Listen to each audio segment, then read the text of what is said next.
Hello everyone, paladins here. Welcome back to Overwatch. In today's video, I'm going to be playing some Genji. He is one of the characters that was announced at BlizzCon. He's been in the game since, I got home from BlizzCon, but I haven't been able to make any videos for him yet. Out of all of the characters I played, I was definitely the most excited about him. I did get a chance, as you all know, to go out to the Blizz HQ. Right about the time that Lucio was released, and I was like, so, what's going on with that samurai guy that was in one of your first cutscenes and then was never shown again? And that was Genji. And they didn't tell me anything. There was like a little sparkle in their eye and, a shimmer of happiness and joy, but that's all I could pick up from him.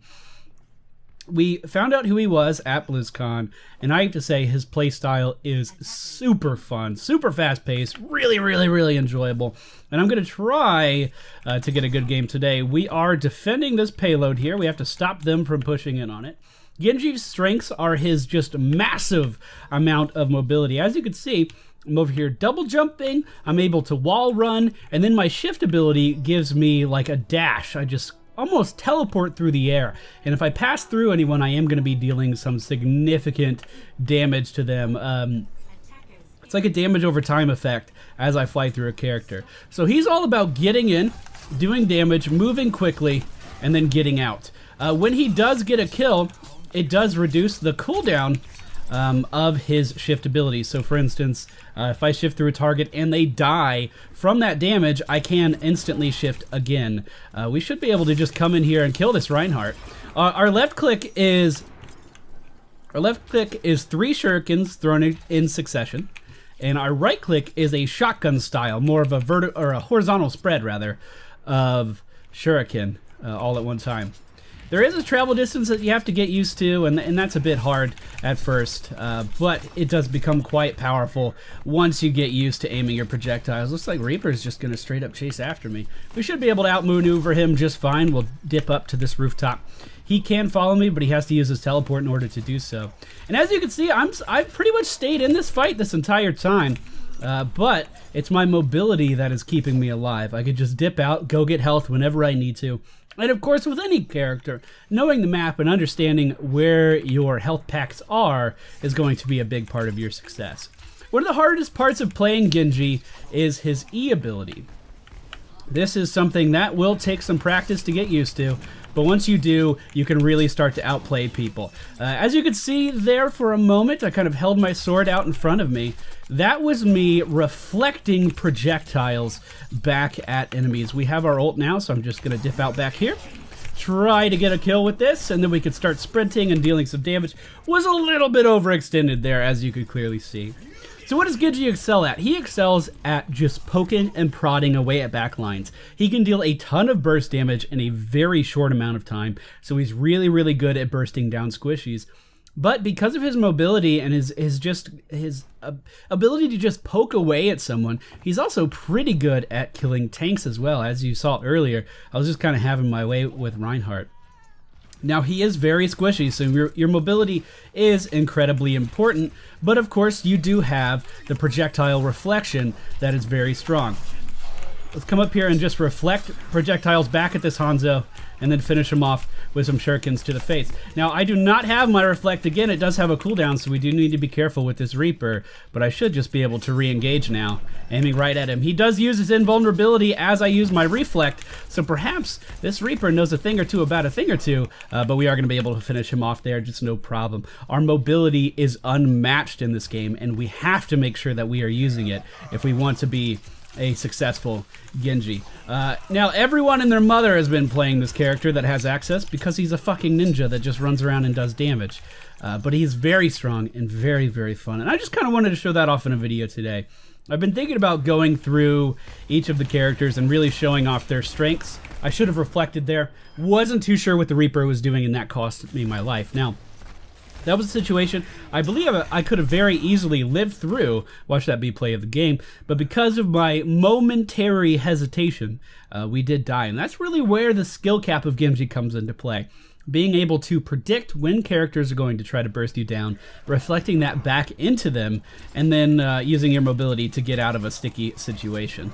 We should just be able to walk in here and kill this Reinhardt. We're going to use our right clicks, He is being thrown around by our Winston, but not a problem. We can easily deal with that. And I'm just going to go ahead and start reflecting. I did miss my dash on this Reaper, so we're going to try to disengage. We do have a Mercy healing us up to full health very nicely. We're just going to walk in here with the Reflect. He had to reload right then, so a little bit mistimed on our part, but we were able to pick up the kill, no problem. Lucio for the enemy team having to use his Bro Shield to disengage. We always want to be thinking about flanking on Genji as well. If you walk right in and just try to kill someone, you're not going to have any success. It's always about predicting where they're going to be and trying to capitalize on it. We are being chased down by the enemy team's Genji there. Once again, in a bit of a predicament, it would have been better to run back up the stairs where I came from. I did, of course, know that Hanzo was the only one there, or at least suspected that Hanzo was the only one there. But as of right now, we have 9 eliminations, 6 final blows. What does that mean? Essentially, we secured 6 kills and helped in 3 others. Helped in some way. Very, very, very fun. So our ultimate is a katana that we're going to pull out and start swinging around. You do become very vulnerable, and it becomes very important to use your shift in alongside this ability. All right, coming in on this Reinhardt, who may just be AFK.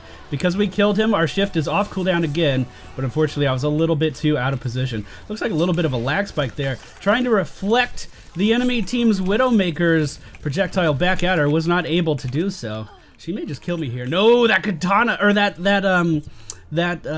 shuriken to the face.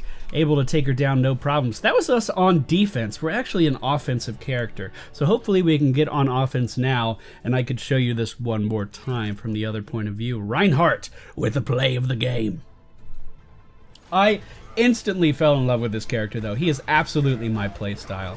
Not really the best at objectives, I'm not going to lie. It's a little bit of a selfish play style because you are going out and effectively ignoring the win condition. Look at that, damage reflected. That's not even that good. I'm going to thumbs up our Mercy. She negated 32% of the enemy team's damage with her healing.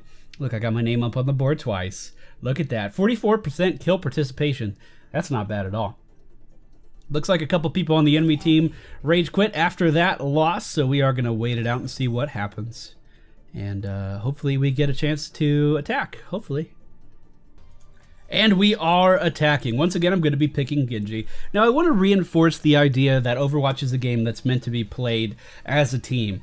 You always want to be thinking about what can improve your team comp. But with these videos, I'm trying to stick to just one character, and I'm trying to reach the win condition with this one character. If you're playing Overwatch, when you get invited to the beta, or when we have these open beta weekends, it really is best for the team if you're adjusting your playstyle, if you're adjusting your character selection based on what you're encountering. But for right now, again, as I said, for these videos, I want to show off these characters.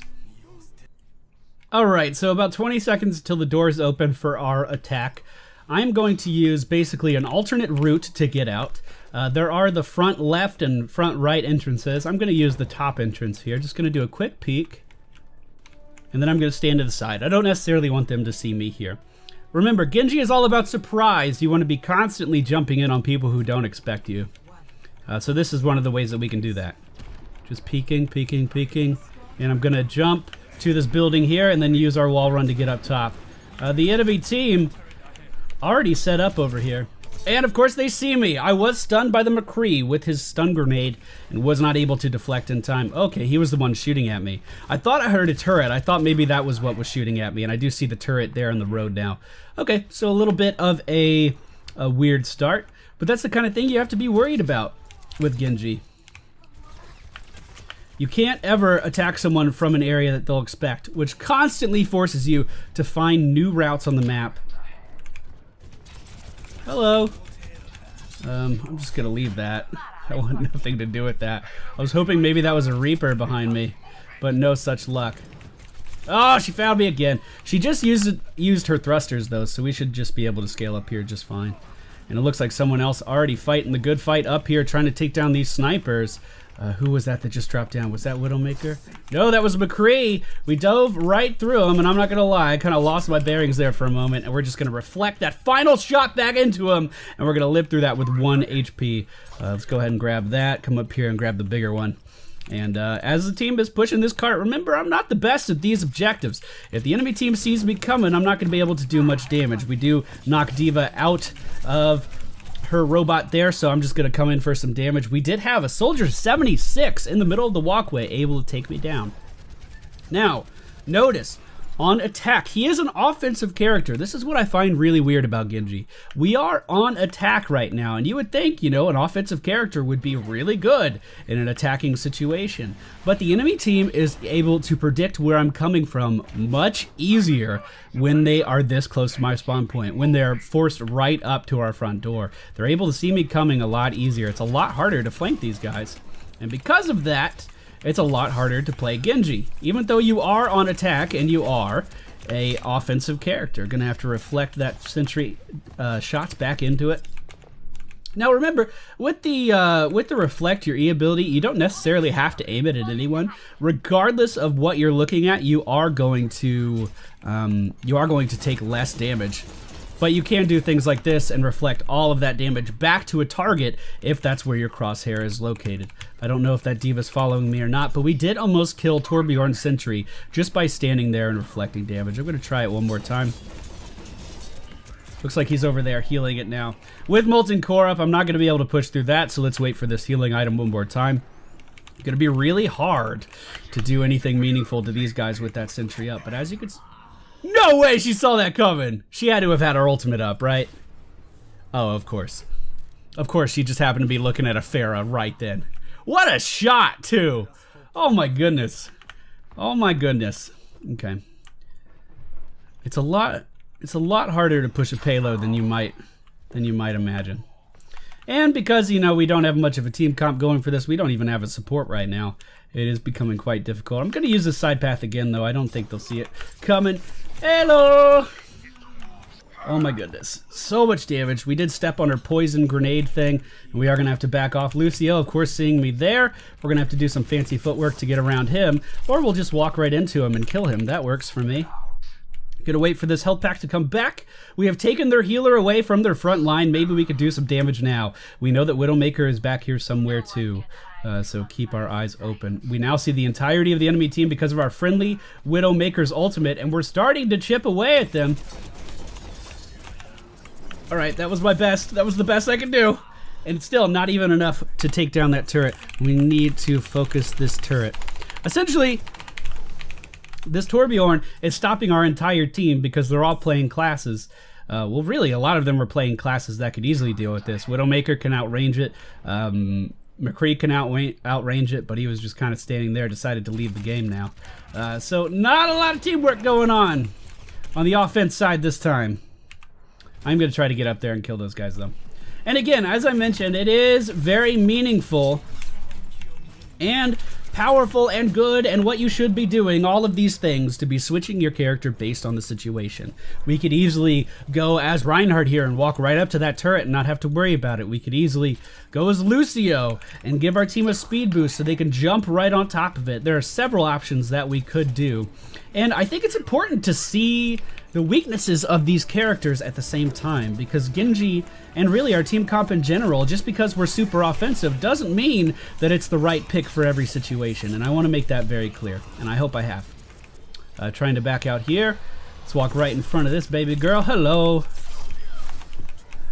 Alright, we picked up 2 kills there. Actually, we are in overtime now, so it looks like the enemy team finally getting wind of what's going on and jumping on that objective. We are being flanked by D.Va. We should just be able to disengage. I hope. We are pushing the payload. It looks like they're doing some good work. I just stepped on a poison mine. I think it's going to kill me. Yes, it is. But the friendly team finally pushed in. We were able to distract that turret long enough, and they are now moving the payload. Now, this is kind of a do or die situation. If we aren't able to keep this moving, we will quite simply lose the game until we get onto that next checkpoint. And it looks like the team is being picked off one at a time, and that is going to be a victory for the enemy team. But that's Genji. I feel like I spoke really well about his strengths and weaknesses. I feel like I showed off his playstyle quite well, and I'm pretty happy with that. And look at that, we get play of the game. We get play of the game. Let's see what it was. Oh, it was us with this terrible ultimate. It's pretty bad when a double kill you didn't even mean to get gets play of the game, you know what I'm saying? Pretty bad. But alright guys, thank you all for watching. I hope you enjoyed today's video. This is Genji. We'll be back very soon in Overwatch with a different character, and I hope to see you all next time.